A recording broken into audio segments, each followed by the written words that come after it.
Welcome back to the shed. Here we are again.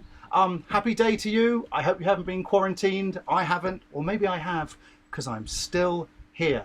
It's a really big day for us. We have Mike Owen from Panasonic. Hello, Mike. Hi, Jim. Great to be here. It's great to have you here, Mike. Is it everything you hoped it would be?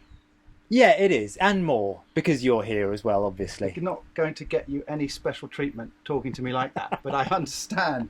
Now, Mike, you've come a long way. You've travelled through the woods. People will be wondering at home why you are here. Do you want to tell us? Well, Jim, I mean, it's interesting because we're here to talk about the brand new S5, which launched today. Oh my God, the brand new S5. Yeah. Would that be the camera that we've all been waiting for? I hope so. I think so. Yeah, I'm excited about it. Would it be this camera? No, not that one. No, but so this camera here, we all know, this is I call this my trusty sidekick. This is the Panasonic Gh5, which I believe came out in 2017. Correct. And it was the first sort of 10-bit 422 internal camera. Correct. Now, just to prove a point, this camera is hiding another camera, isn't it? It is. Mike? It is. I'm now going to remove this camera and put it to one side. And here we have the brand new, very exciting S5. Yeah. Tell us about this. So it's designed to be a hybrid mirrorless camera, as you know. It's 24 megapixels. It's the same effective sensor that you have in the S1 and the S1H, but as you can tell, in a body that is so much smaller. In fact, it's actually smaller than the Gh5 you had hidden. Which is why we did that short, cheap little gimmick right at the beginning. So let me get this straight. 5% roughly smaller than the Gh5. Correct. Okay, but full frame. Correct. Wow. Okay. And I know, because I've read the sheet, it weighs almost next to nothing, or 714 grams. Exactly. To be so precise. It's 30% lighter than the S1. Yes, that's quite something. Yeah. I'm just going to turn it around so you can have a good old look there, just to sort of show you. It's really, really exciting. I do notice straight away that the screen pivots in all directions. Absolutely. It's a full swivel screen, so we can do whatever we want with it. Dare we wish to vlog or make our cinematic masterpieces, you are covered with your viewing arrangements. Yeah, and it's something that we've felt is really important for the hybrid user and the videographer, is that they want to be able to either see themselves, frame the shot, and having that feature on the S5 was a key thing for us. This is a breakthrough camera, and I'm not saying that because I'm sort of think I should. I'm saying it because this has all the advantages of size with that full frame sensor for better light, aesthetic reasons. Okay. Correct. It weighs nothing. Yeah.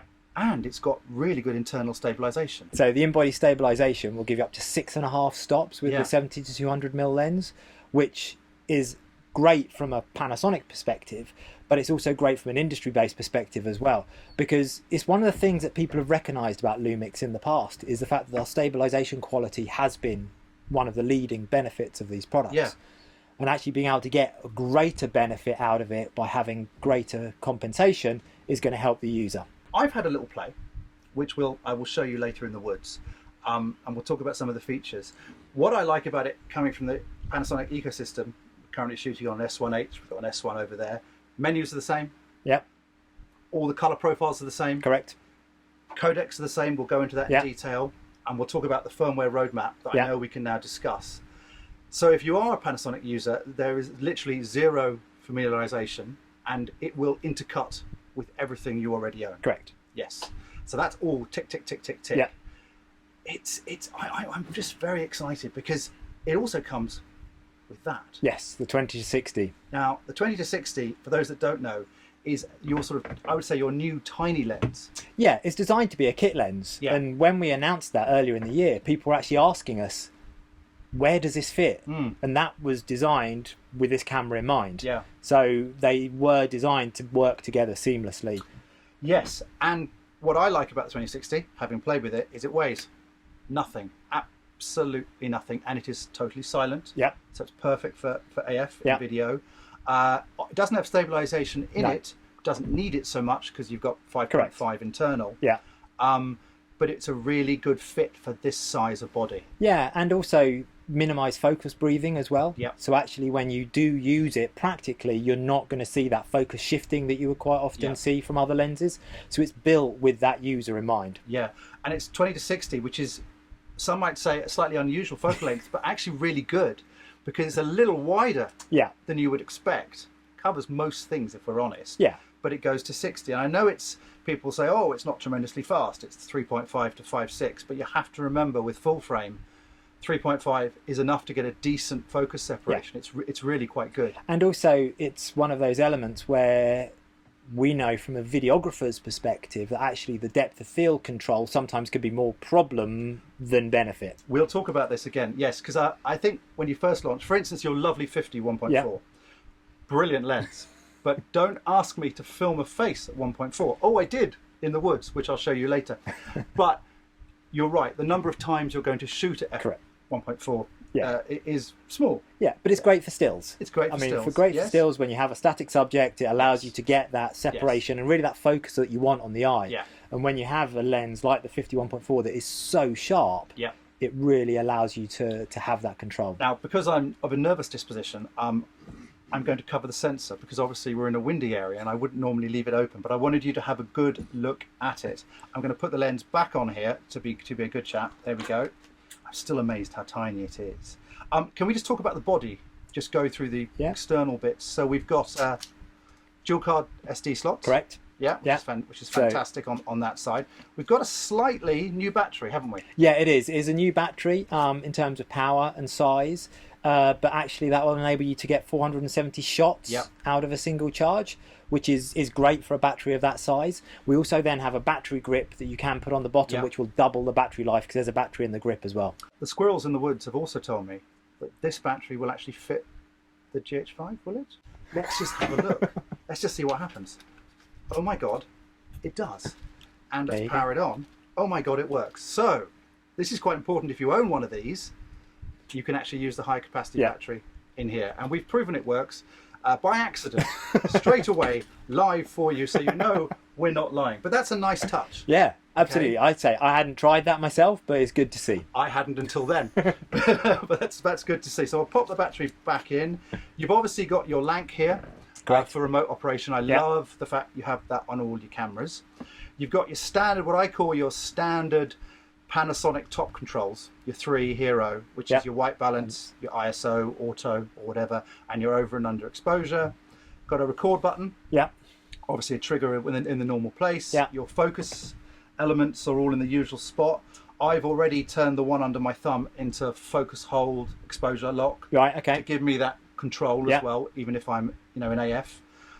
Your usual dials, jogs, quick menu, playback, and then on this side we've got mic input, we've got headphones, and I'm going to come to the only wee negative, but we've got to cover it. We've got a mini HDMI in. Yeah. Yes. We do. But I know it was one of the problems that some people had around the Gh5 was the HDMI port reliability, but we have improved the reliability. We've changed the attachment mechanism to make sure that it is more robust than we had before on the Gh5. Yes, and you've got USB-C as Correct. well, and we can power as well. Correct, power and charging. Fantastic. So that is very, very useful indeed, because we're all a lot of us are kind of migrating to baby Velox with USBs in as a way of kind of rigging it in a smaller way so you can power something else. It just that's kind of the new standard on that. I think it is, and because people are out and about and working in the field, you've got to be able to have power all the time. Now, sticking with the outside, because lastly, but not least, I'm going to show you this, which is our the Xlr Adapter, which is actually right this second on top of my S1H taking our audio in, just so you know, again, we're using it for real. I'm pleased to report that this bad boy slots straight on there. Correct. And that's brilliant, because it means you have 2 XLRs, proper control, proper gain, and it's powered through the camera and it goes straight on there, which is a huge boom. Really makes a big difference. If you own a Panasonic, if you're thinking of owning a Panasonic, you have to buy this. It's the rule, because that gives you proper audio at a very reasonable price. It powers itself and it just slots on top. But enough about that. I love that thing. So we've talked about the kind of physical controls, and I have to say the grip is nice and deep, so you've got a good handle there. Codecs, we've got MOV. Yeah. Okay. We've got all the usual color profiles. Yeah. We've got 422 10-bit internal. Correct. Fantastic. That's very important. I am going to mention something called overheating, and I do it unashamedly, as we know. Okay, people have been concerned that their cameras are going to be kept, you know, for winter to keep the house warm. I want to be clear that I have tested this camera in our recent heat wave at about 30 degrees, and I have not once had any overheating issues. There is a half an hour time limit on the 422 Correct. 10-bit internal. Correct. But as far as I can tell, quite honestly, using it, I've run it for half an hour, I've stopped it, I've started again. I've had no overheating issues whatsoever, personally, using this. Our heat management within the cameras Yeah. is the same across all of our cameras. We've put a lot of time and effort Yes. into heat management and the heat sinks Yeah. built into the cameras, whether it is the S1H, the S1, the that- S5. That never overheats, yeah. And it's all about the way we actually control the heat Yeah. out of the camera. And that's something that we've done and managed and controlled very well over the years. So we've got all sorts of lovely codecs. We've got all sorts of lovely data rates, Yeah. the important ones. I could show you a chart and we could talk about it at length, but they're all present and correct. That's the important thing. Yeah. We've got color profiles that match with, say, the S1H. Correct. This is, by the way, a perfect B-roll gimbal, you know, single gimbal to the S1H. It just will fit perfectly. It will, but don't forget Vlogs built in and pre-installed when you buy the camera. Actually, Vlog is in there, and it's the full fat Vlog as Correct. well. Now, I'm going to speak about the thing which dare not speak its name. And by that, I mean autofocus. And I say that unashamedly again, because I think we all agree every manufacturer has their strengths, and the internet has a habit of saying, oh, we can't buy that because of this. You've completely reworked the AF, haven't you? It's still a contrast-based AF system. It is. We can't get away from that. Yeah. But we have made massive Yeah. time investment in actually making sure that we offer the autofocus performance that our customers and users want. So we've made sure we've tried to enable and improve the tracking performance, and all of the algorithms that are within the camera are new. Yes. And I've tried it in the woods. And I tell you what, why not now? I'm going to leave you in a manner of storytelling and go into the woods with Ellie and just test the AF, and we'll see you in a second. Here we are out in the woods with Ellie. Hello, Ellie. Hello. Welcome. So we're going to try some autofocus, and we're going to see what works, what doesn't work, what's improved, and what's not improved. Now, just so you know, for ease of use at home, I'm currently shooting with ASPC 4K at 50 frames per second. So if you'd like to walk towards me, we'll have a little experiment. So it's face tracking beautifully on the back. That's lovely, and stopping about there. Well, that seems to have really tracked incredibly well. I am on the 20-60, which is the standard kit lens. I'm in face tracking. The lens is totally silent. There is no noise whatsoever. Because we can do this all day long, walk away from us again. That's great. Fantastic. Good. It's still tracking the back of her head really nicely. And back we come to me again. That's great. Gone the whole body. Now it's gone back to face. Holding that. That's lovely. Well, that is very promising. What happens if you just drop down so you're out of frame? So literally vanish. That's it. Hold it there. It gently rolls to the background, which I actually quite like, and come back up again, same place. It's found you and pulled it back as we speak. So that's quite interesting. Now this is face tracking again in full frame at 25 frames per second on the standard lens, and we are face tracking. So Ellie, a nice slow walk to me as though you're talking to me. That would be great. There we go. So it's face tracking. Still got the box on the head. Well done. And stopping about there. It's done that very nicely. And keep coming. That's great. So this is the 70 to 200, and we're deliberately, I've got it on auto ISO. I'm trying to set up a bit of a challenge here. I'm at f4. I'm out at 200. I'm face tracked nicely on your face. If you could gently walk towards me, that's great. Brilliant. So as you come out of the shade, out of the light, as you see, the auto ISO tracks and lifting up nicely to the shady bit, still keeping great. That's really nice. That, ladies and gentlemen, is AF. I'm not doing anything. It's the face tracking. While I've got you there, and I'm going to keep you there, I'm just going to change my focus modes. And for those at home, I'm literally pushing a button and I'm going from face, eye, body detection to the box AF area. And I'm going to set that box currently on Ellie's face. So that's why the focus hasn't changed. But then I'm going to imagine I wanted to pull to the trees. I'm going to push that. There's my rack speed. And back to Ellie again. I'm going to push it again. And we're back again. As you can see, what I have noticed with this update from Panasonic is that the rack speed in camera, as standard, is very, very natural. It's very nice. It's rolling backwards and forwards, actually, quite naturally. I hope you enjoyed that. As you can see, I ran around the woods with Ellie and I tried lots of different scenarios. And to be honest, I tried to break it because that's the whole point. And I have to say, it's night and day different compared to previously. Well, you've used our cameras for a long time. Yeah. And you've always given us honest feedback about what you like and what you don't like. And so when you said about the autofocus and we gave you the opportunity to try the camera and the autofocus performance on it, is we know that you will give us a very honest and open feedback on that. Totally. And I find the mode selection is really important. So I was bouncing between 3 modes primarily. Face tracking, which is as obvious as it sounds. It's tracking the face. It's also eye tracking, which is really, really good. The 225 wide area, if I'm, say, a general view and I just want to move from one thing to the other. And what I would call box selection. Yeah. Those are my 3 sort of most ones. Do you know what I mean? Yeah. And I tend to use box selection if I'm on a point on the side of the frame and I want to touch the screen and roll to another point. Yeah. I will come back. Yeah. Do you know what I mean? What I found really interesting is that on your previous Panasonics, in the sensitivity and the speed, I was perhaps having to slow it down because it was quite bouncy. Yeah. With this, the roll is very natural out of the box. I haven't changed the actual speed at all. I've left it exactly as it is in camera. Yeah. I've taken the sensitivity up a bit because I'm experimenting. Yeah.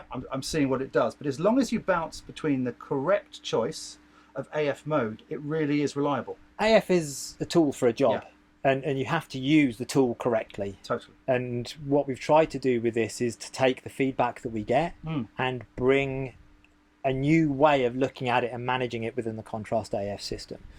And so that's, for us, is something that is really key. Don't forget, we've also added in head detection as well. Yes. So it will add... And there's some animal detection. Animal detection is there, but the head detection is really important because that means that if your subject is not facing you or is in profile, there's actually a greater opportunity for them to be locked on, and when they come and face the camera, they will then still remain that point in focus, and they will shift from head detection to eye detection seamlessly, which means you're not losing people if they are rotating within your frame. We have also... One of the other areas where we saw there was the camera would sometimes have problems was on the tilt of the head. Right. And actually we've been able to change the algorithms there, so when the head is tilted, it is more likely to be able to pick up and track the autofocus in that point as well. Yeah, I mean, it's so much better. It really is so much better. I mean, there is a small difference between 50 frames and 25. You obviously, when you have more frames, it's even more accurate, okay? But you know, even in full frame 25, I was getting a good hit rate. And if it's really, really critical and I really need to go to 50, I could with Super 35 crop.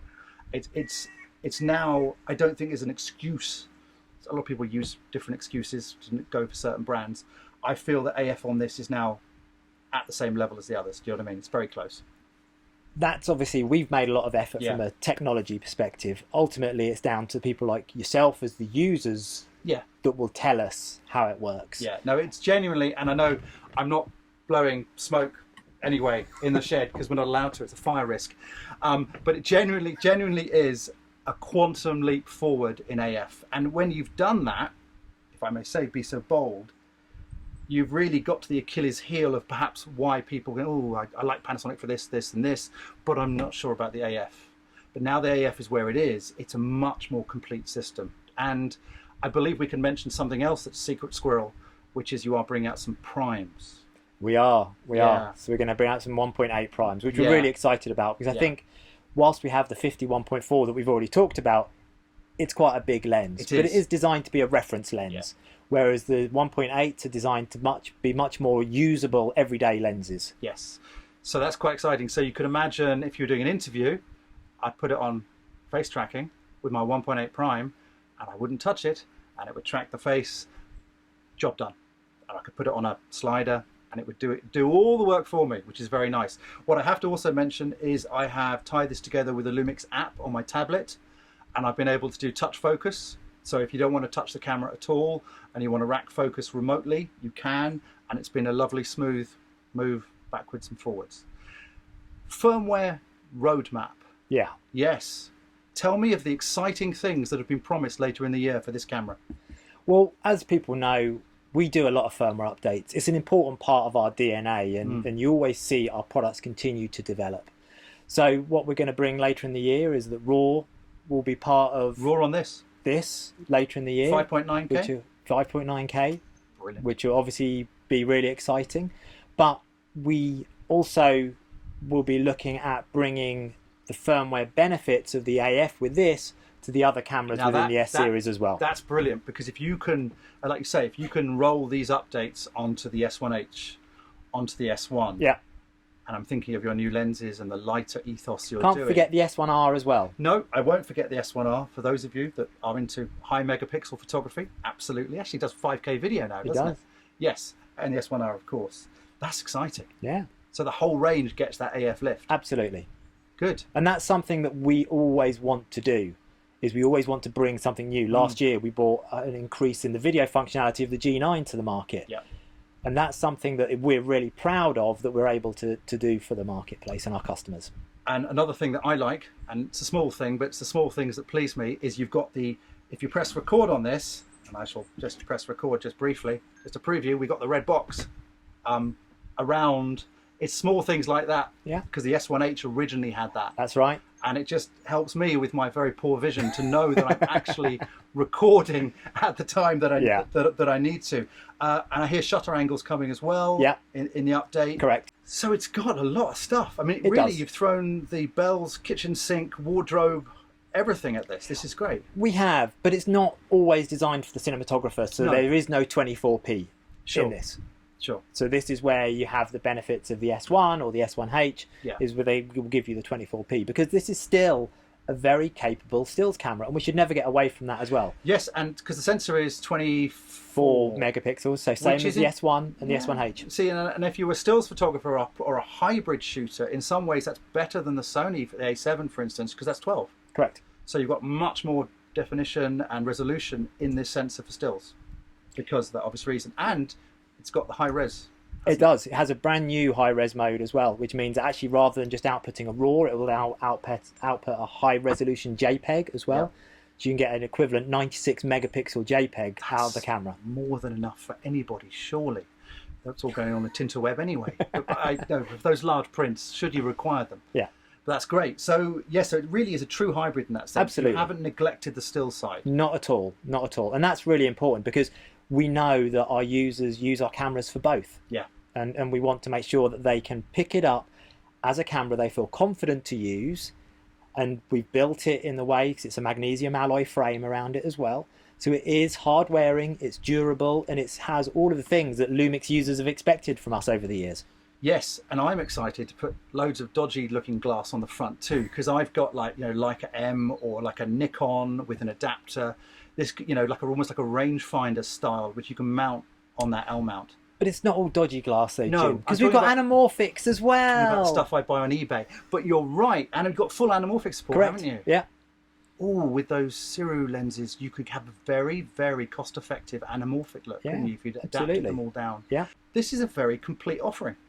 Yeah, we think so. We think so, and it's something that we have been developing, obviously, for a time, because it's an important part of our roadmap. Is that when we launched the S series last year, we launched it with the top end models first. Yeah. Always with mind that actually we needed to bring something to the table that will appeal to a broader audience than the S1 or the S1R would. How many stops are we saying? 14 stop plus of dynamic range. So plenty. Yeah. Plenty. Enough for you and I think, to do our corporate videos quite easily. So it's got 14 stops of dynamic range internally. Yeah. Dual ISO sensor? Correct, absolutely. But an automatic switch, not like the selectable switch you have on the S1H. No, that's nice to have, but for most people, I include myself in this, if you're in a hurry, automatic. I often leave the S1H in auto anyway, because it does the job. Does it for you? Do you know what I mean? Yeah. So that's an automatic jump through. Correct. Brilliant. But only in video, not in stills. That's fine. I'm only making films. I know you are, but there are still photographers I know, out there, Jim. Come on. I know, it's true. I need to think of everybody, not just myself. There's a lesson learned there. Thank you.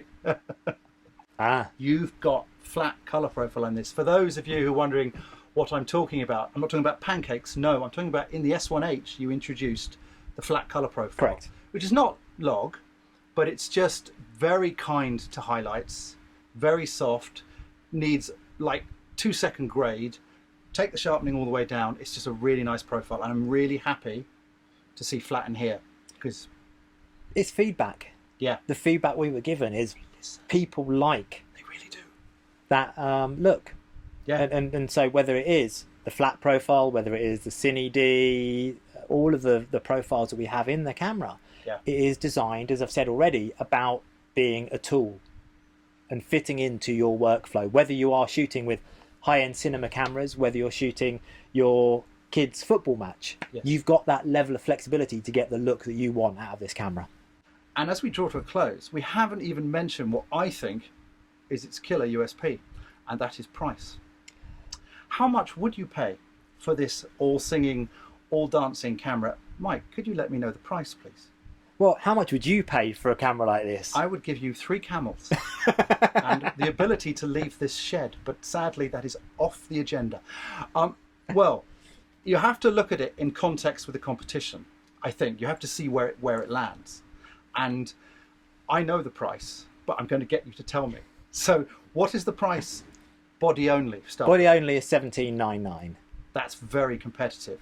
Now imagine if I wanted to buy this very cheap 2060 with it in a kit, what would that be? That would be still sub £2,000. It'd be $19.99. That's great. And that for me really helps to position it in the market, because we have others who are fundamentally double that. You might argue they might offer more here or less there, but this is really competitive. So sub £2,000 with the lens. Please don't buy the body only. Please, it makes no sense. It absolutely makes no sense whatsoever. 200 quid for that lens is an absolute steal. So sub £2,000, that makes total sense. For me personally, it's an obvious upgrade from that as well. But don't forget, the Gh5 still has benefits over the S5. And it's about finding the right tool for the job. The key thing that we're trying to get across with this product and with our entire range at the moment, it's about choice. It's about using the right tool for the job and having a creative toolbox that you can pick the right tool that you want for that particular job on that day. And something you have mentioned before is that as some of the competitors are just coming to 10-bit, and we had a discussion about this. You've had 10-bit internal since 2017. I think you've got 7 cameras. Seven cameras now with 10-bit internal. And for me personally, you know, having an internal 10-bit codec is actually the most important thing, because when you're editing, I mean, it's lovely to have all the other stuff. It's great. But on the day-to-day, the difference between 8-bit and 10-bit, it really makes a difference in editing. It does. And it's about choice. It's about making sure that you can get your footage into a workflow that means it's a seamless transition. We're trying to make the life of the creative easier in many ways, but by bringing this levels of creativity there. The other thing that we haven't talked about at all, actually, is the fact that actually you can have Luts in there. There are all of these little things that we need to talk for several hours. This could go on and on and on. It's already, you're probably thinking too long, but carry on. So I mean, having Luts, things like the Varicam look that is very heavily well respected within the creative videography industry.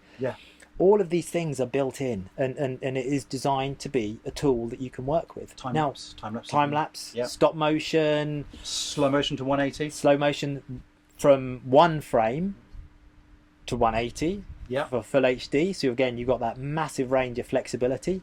Yes, you lose the autofocus and audio at the very, very high frame rates, but you've got that level of flexibility when you're shooting. That's tremendous. I think it's very exciting. And like you say, it is a creative toolbox. It's up to us to what we do with it, but it really does offer an incredibly flexible, I think attractively priced option to get into your ecosystem and to discover everything that it can do. Thank you for coming. It's a pleasure. Will you visit again? Oh, maybe. You have to be nice to me though. He's at least honest, isn't he? Because most people don't come back. Thanks, Mike. Lovely to see you. Great to see you, Jim. See you soon. Bye.